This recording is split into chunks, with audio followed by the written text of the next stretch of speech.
Bom, nessa aula nós vamos falar um pouco sobre o jogo na clínica psicopedagógica. Porém, antes de nós falarmos sobre os jogos e sobre a importância deles dentro do atendimento psicopedagógico, vamos falar um pouquinho sobre a importância do jogo para o futuro da criança. Será que alguma vez nós nos preocupamos com relação a isso? Qual a importância do jogo para a criança, mas quando ela já estiver na fase adulta? Nós temos que considerar que toda criança um dia vai ser adulto, né? Ela chegará à fase adulta. E como uma consequência, ela vai passar para o mercado de trabalho. Uma coisa é consequência da outra. Então, pensando nessa questão de trabalho, o jogo também é crucial.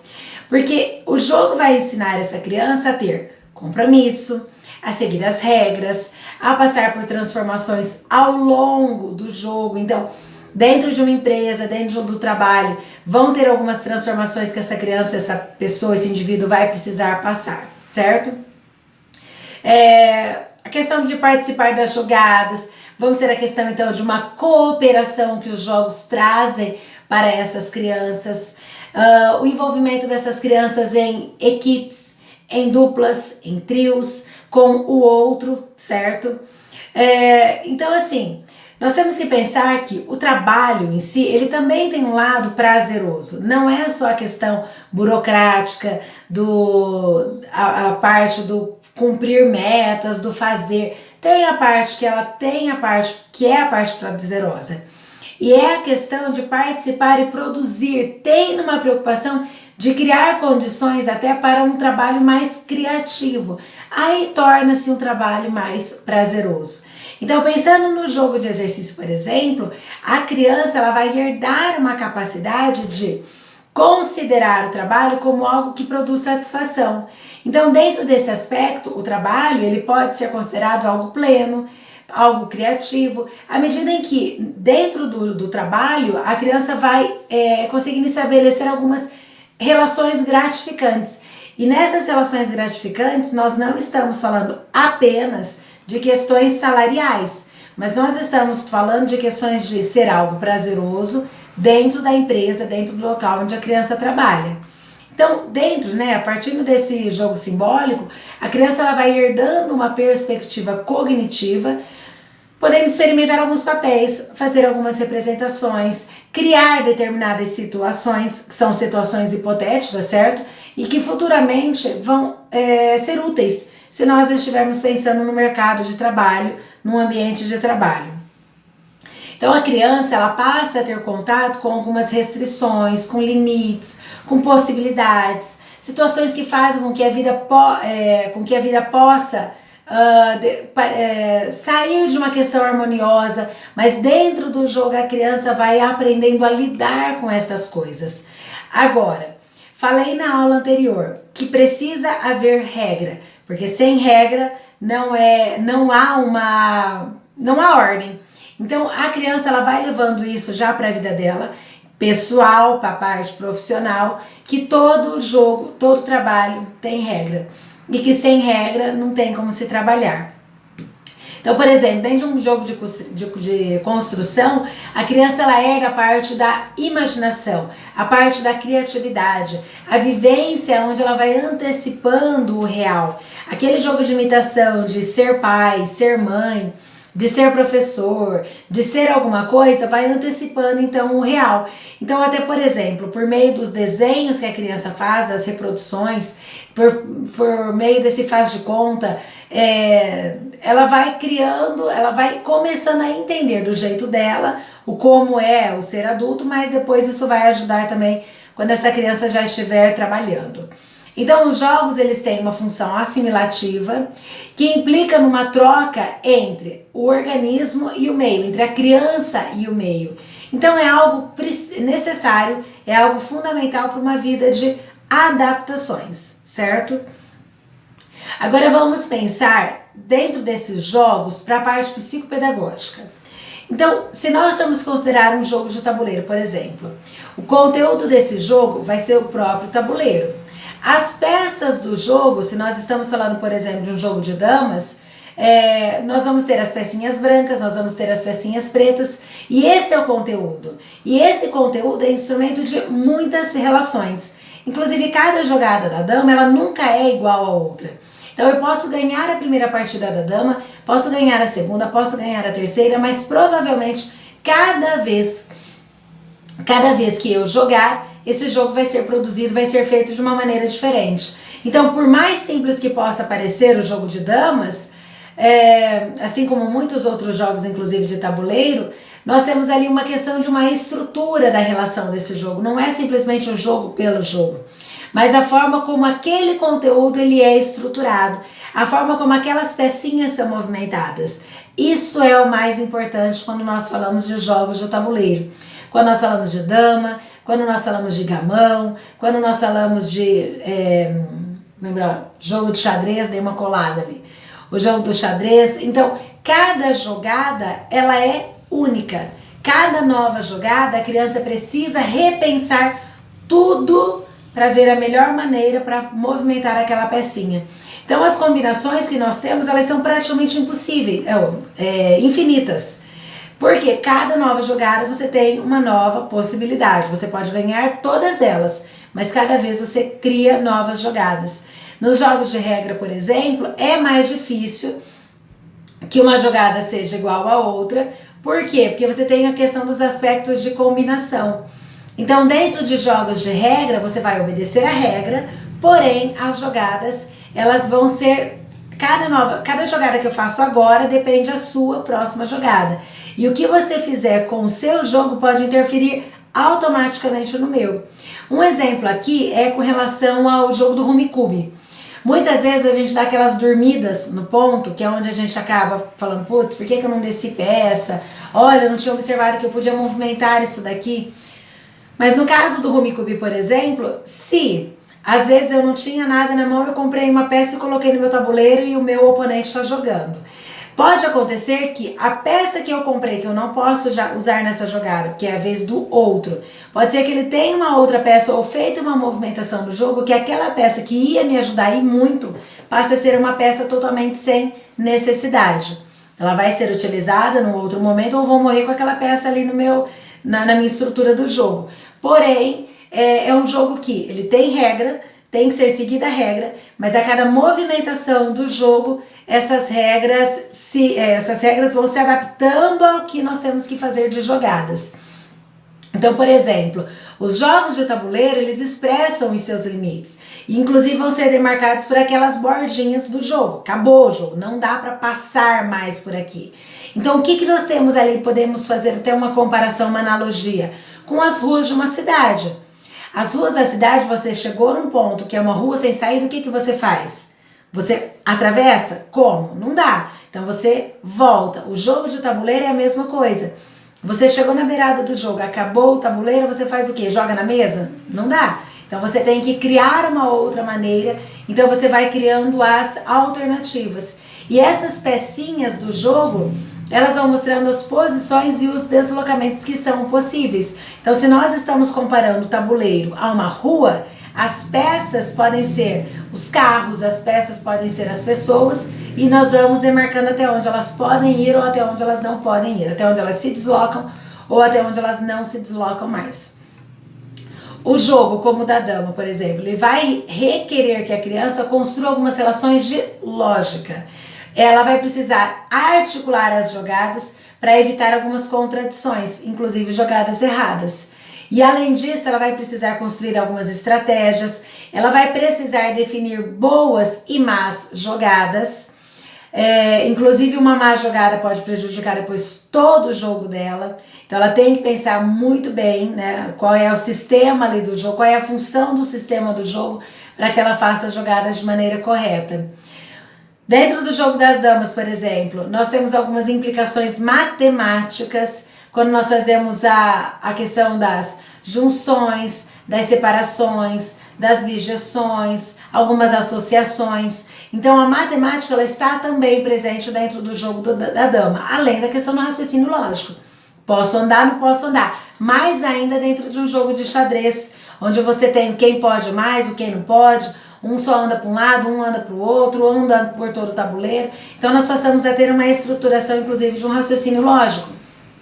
Então, assim, além de toda essa aprendizagem das relações espaciais, lógicas e matemáticas, um jogo como o da dama, ele ainda apresenta uma relação que se coloca, que é a questão do ganhar e do perder, a questão do competir, a questão até de ter que você sim admirar o seu adversário por ele ter feito uma jogada melhor do que a tua, por ele ter ganhado e você não, tá? Então nós temos várias questões, inclusive, com relação a isso.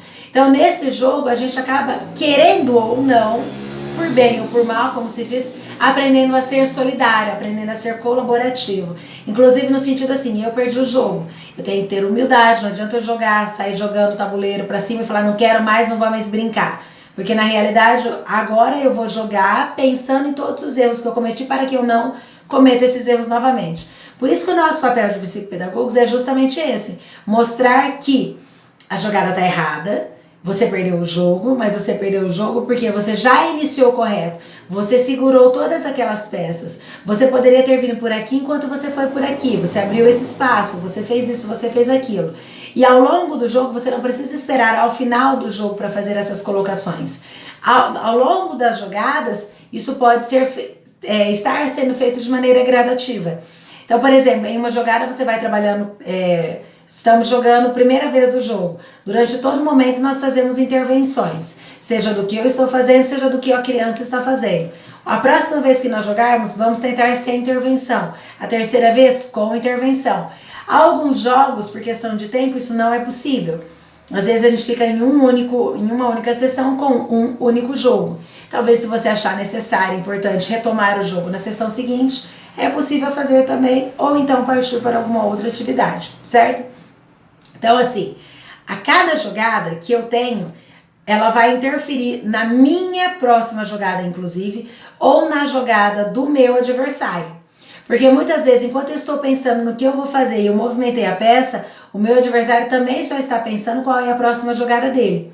Então, se eu pus a minha peça no lugar que ele estava pensando em ir, ele vai ter que reconstruir toda a jogada se ele quiser ganhar, ou se ele não quiser que eu coma a peça dele, certo? Nós temos também a questão dos aspectos psicológicos, porque o jogo de regra ele vai contribuir para o desenvolvimento da relação entre professor e aluno, também entre a relação de paciente e psicopedagogo, baseado em quê? Baseado no respeito, baseado na admiração, baseado na aprendizagem, certo? Então, inclusive, nós temos a questão da possibilidade da criança se espelhar no outro, de querer fazer igual, tá? Então, não é um simples jogo. Esses tempos atrás, uma pessoa me pediu a sala para sublocar, porque em algumas situações eu estava sublocando, e ela queria sublocar com os jogos. Gente, o jogo, ele é uma ferramenta de trabalho. Então não adianta simplesmente nós pegarmos qualquer jogo, nós temos que saber utilizar. É claro que com o que eu tenho de jogo dá para se fazer um trabalho de intervenção muito bacana, apesar de não ter tantos jogos. Mas você tem que saber trabalhar com os jogos. Então quando você subloca uma sala, eu sempre costumo dizer, sublocou, só um parênteses que eu tô fazendo, você tem que ter as suas coisas, você tem que levar as suas coisas, você tem que cuidar das suas coisas. Porque não é, ainda a ideia que deu é que, é só um jogo, não é um simples jogo.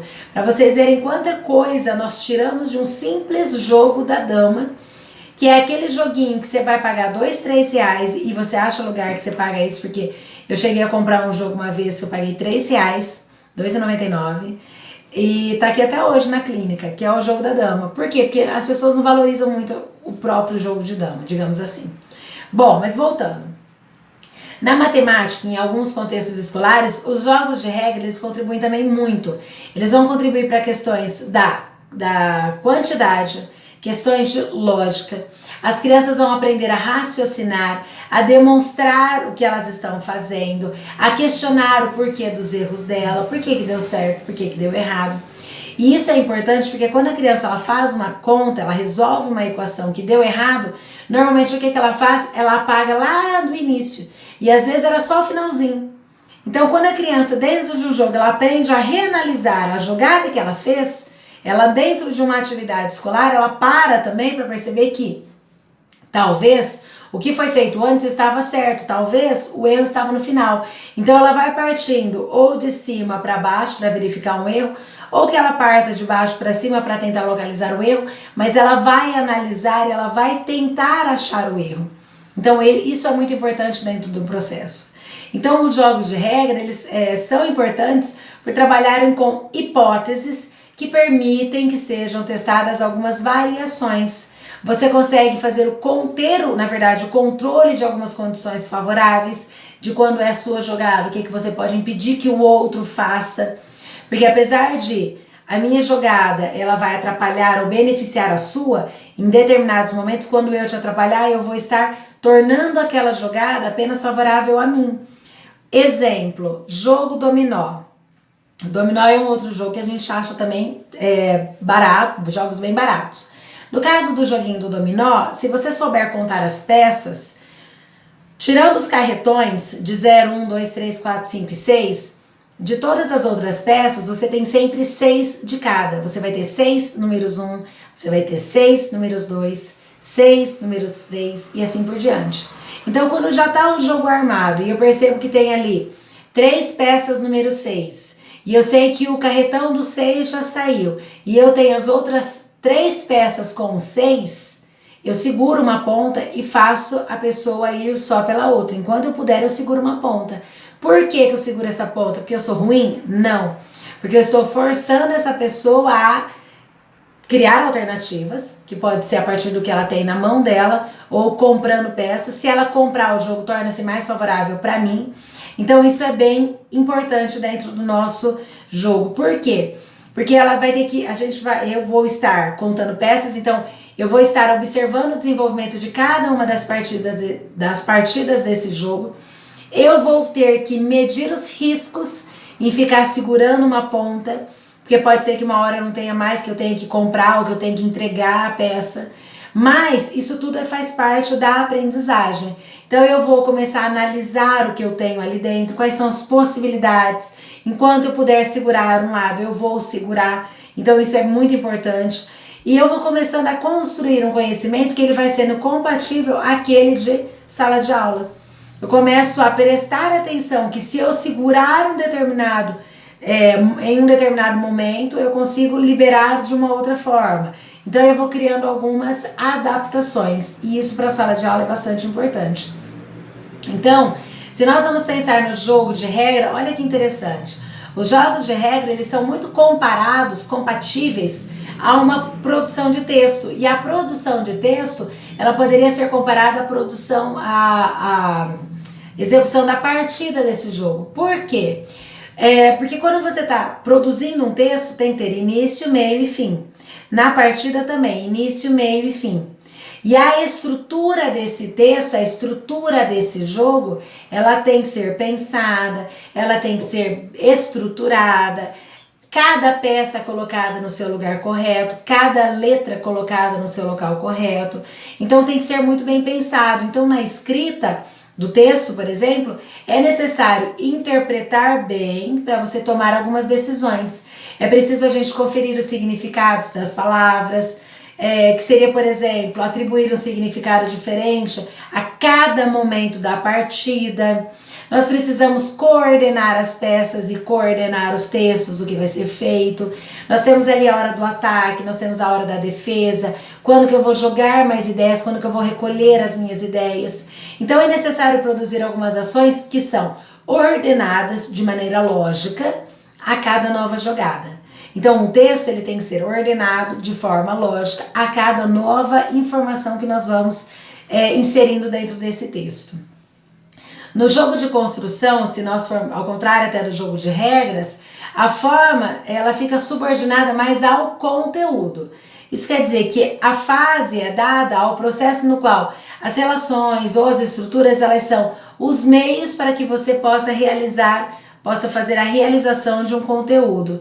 Então o jogo de construção e a vivência cultural, a vivência familiar dos papéis, o meio das brincadeiras, as encenações, toda aquela representação, elas podem reconstruir alguns conteúdos que vão ser fundamentais para cada indivíduo.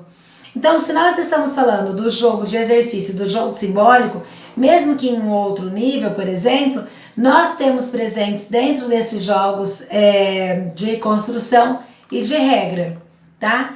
Então, assim, é o que vai acontecer quando uma pessoa, quando uma pessoa, descobrindo uma boa jogada, vai tentar repeti-la todas as vezes. Aí vai ser simplesmente pelo prazer funcional, que quer dizer que é assim, pela presença do ganhar, tá? Por exemplo, se nós estamos jogando o jogo da velha, o jogo da velha tradicional, certo? Então você faz lá a marcação, começa o jogo, e daí você descobre uma forma que você sempre ganha. E tem uma maneira que você sempre ganha. Se você começar a jogar e fizer sempre por ali, provavelmente você ganha. Então, assim, às vezes, até teve uma situação engraçada que eu tava jogando com meu filho no celular. Digita no Google, acho que era jogo da velha, alguma coisa assim. E daí toda hora ganhava, toda hora ganhava, toda hora ganhava. Ela falava assim, mas isso não dá certo. Ele falou assim, mas isso não tá certo, você ganha toda hora. Eu falei, claro que eu ganho toda hora, você não tá pensando. Por que ele não estava pensando? Porque ele via todo momento eu ganhando, ele via todo momento as jogadas que eu fazia, só que na vez dele começar, ele não fazia as jogadas que eu fazia. Então essa questão do prazer funcional ali, do ganhado, eu sei que eu vou ganhar esse jogo porque eu tô fazendo sempre as mesmas jogadas e isso é possível, ela vai ser mais pela questão realmente do prazer do ganhar, não serve para muita coisa além disso, certo? Mas dá para ganhar todas as partidas de jogo da velha. Se nós vamos pensar, por exemplo, dentro da clínica, um jogo de construção ele pode ser um instrumento importante na produção dos textos, sim. Porque por eles, a psicopedagoga, no caso, eu posso criar, eu posso ajudar a criança a produzir uma história. Nós podemos fazer isso, inclusive, de forma oral, conversando. Depois disso, nós vamos brincar de desafiar o outro. Então, eu posso pedir para que a criança conte a história, reconstrua a história que eu contei, que nós montamos juntos, por exemplo, e depois eu posso pedir para que ela escreva essa história. Eu posso pedir para que ela encene essa história, vivencie essa história. E isso também é bem importante para o desenvolvimento da criança. Então nós partimos de uma produção oral, vamos para uma encenação, vamos para uma parte escrita, vamos para uma... esqueci a palavra. Um recontar da história, tá? Isso é bem importante, principalmente aquelas crianças que não conseguem fazer histórias com início, meio e fim. Então, por exemplo, se vamos falar do jogo com relação à matemática, o jogo de construção ele vai possibilitar uma problematização e ela vai ser enriquecida pelo estabelecimento das relações e também pelas necessidades as quais podem ser trabalhadas na superação de dificuldades que vão aparecendo ao longo do contexto do jogo. E isso acontece de um modo diferente no jogo de regra, porque a problematização ela é limitada pela própria regra. A própria regra ela impede que eu faça uma determinada jogada, que eu faça uma determinada coisa. Então eu preciso ficar mais presa. Porém, isso também pode ser um ponto positivo, porque se o jogo me diz que eu não posso fazer tal coisa, o que eu tenho que fazer? Criar a opção do que eu posso vir a fazer, certo? Então, num jogo de construção, por exemplo, a relação da criança ou do psicopedagogo com o paciente, ela também precisa ser considerada. A relação ali, o vínculo entre criança e psicopedagogo, ela é importante.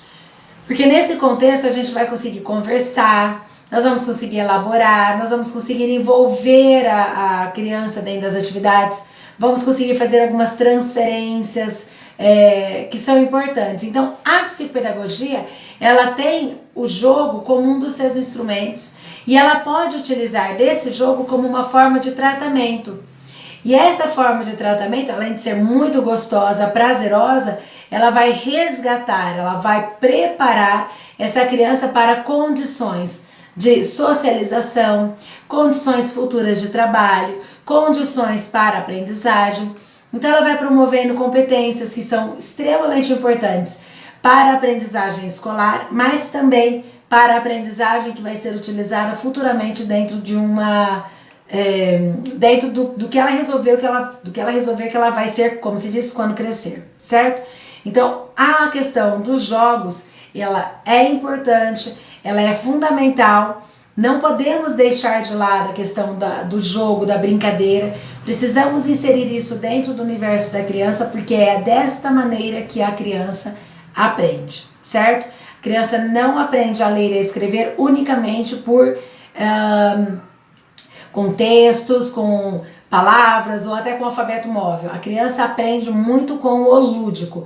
E falando de alfabeto móvel, o alfabeto móvel ele pode ser inserido dentro das atividades lúdicas, certo? Inclusive dá para pôr tudo num balde, tirar uma letrinha, que letrinha que é, qual é o som que tem, o que dentro dessa sala tem com essa letrinha, uma comida que tem essa letrinha, e a gente vai criando algumas estratégias para que essa criança possa então aprender, certo? E se desenvolver e, consequentemente, trabalhar com suas questões de dificuldade, certo? Então nós encerramos essa aula e nós vamos agora para alguns jogos na intervenção psicopedagógica. Até mais.